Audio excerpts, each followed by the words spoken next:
The Ballad of Songbirds and Snakes by Susan Collins. This is 517 pages long, 31 chapters, and it is the Hunger Games prequel. There was that whole trilogy. This is almost 60 years before that.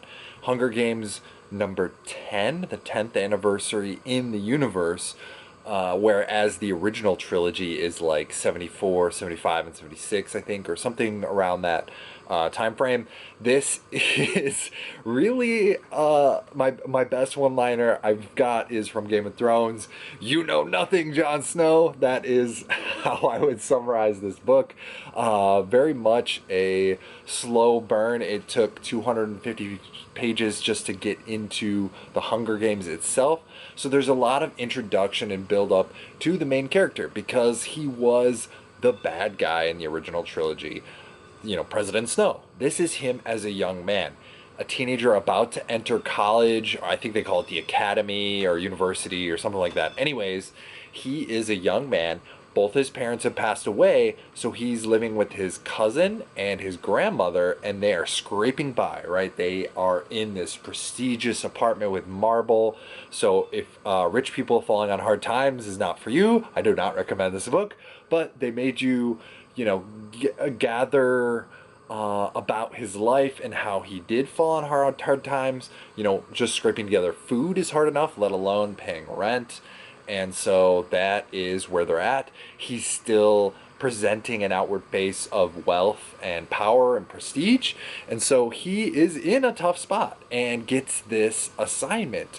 This year, the 10th anniversary, they're pairing mentors with the Hunger Games tributes themselves. So these students in the academy are representing and mentoring those tributes.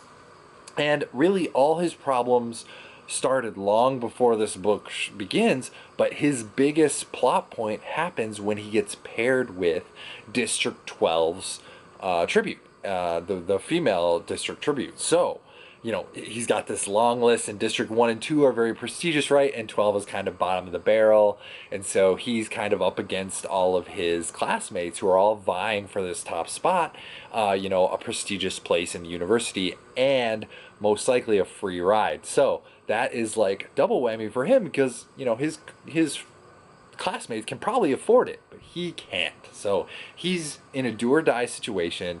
And so he shows up at the train. He receives his tribute and thinking, oh yeah, I'll start early, get to know them, build a relationship. And that's where everything downslides. He gets put on a truck, and then he gets put in the monkey cage at the zoo along with the other tributes. So he's already a spectacle. And there really is it rings true. There's no bad news, only good publicity. There's no bad publicity, only publicity, right? He kind of uses that and sticks his head up, chin high, and does his pompousness, and it works for him. And so he is able to project this outward base of wealth. And this is a wonderful psychological thriller about his relationships, the building of his empire, his base of power, the relationships that he has with his classmates, his family, his tribute, all of it. And so this is a tragedy, though. We know how this ends. He becomes the president, right? He's no longer in in obscurity.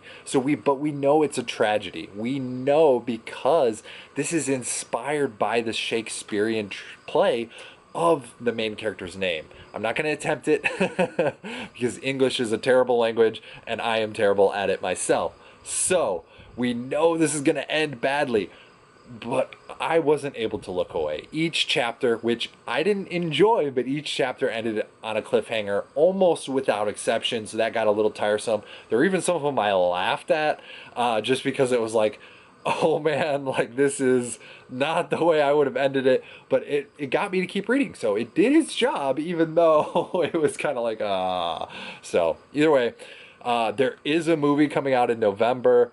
I think that would be a better format for this. This was longer than the original 3 books, and so you really kind of had to stick it out just a little bit. But if you weren't able to connect with the main character, I wouldn't go with it. But if the character doesn't bother you, if you were able to find a way to relate to the falling from grace, the second chance, the down and out, all that, go for it. This is worth your time. It was a fun read. It was enjoyable. Set in the universe, adds some much needed backstory, much needed detail that is far in the past. Just a really cool, creative style, and the action wasn't there in the beginning, but the rest of the book is great. So there's kind of 3 parts, and the beginning is kind of the introduction, the build up. Then book 2 is like Hunger Games, and then 3 is like what happens after the Hunger Games. So really liked it, really enjoyed it. Got a quote in here, but there are a few things that I didn't like. This had the trope, the cliche, the 2 dead parents. I feel like that's just a common thing in entertainment now. It's a very Disney, Pixar-like thing. I mean, it centers around our entire lives. We face, our choices, what we do with ourselves and our lives before, what we all face. We all face the end of our lives. And so it's something that everybody can relate to on some level. So it's there, but I don't know. I'm not an author, so I don't know if I would utilize it or not. I probably would. So it's there, not a big fan. Longer chapters, that's just my personal opinion. I felt like there were a few of them where like, I just need the chapter ending so I could put the bookmark in and go, make food or do laundry or do something like that. So the chapter endings I already talked about, big cliffhangers, almost without exception.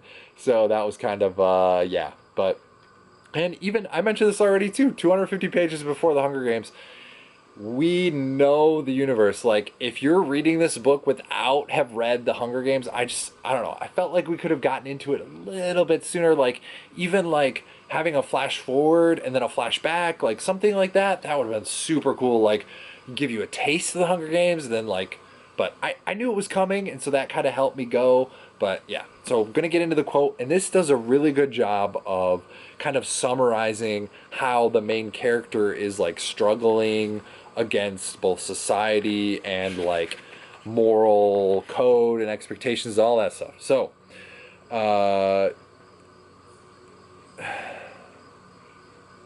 people aren't so bad, really. It's what the world does to them. Like us in the arena, we did things in there we'd never have considered if they'd just left us alone.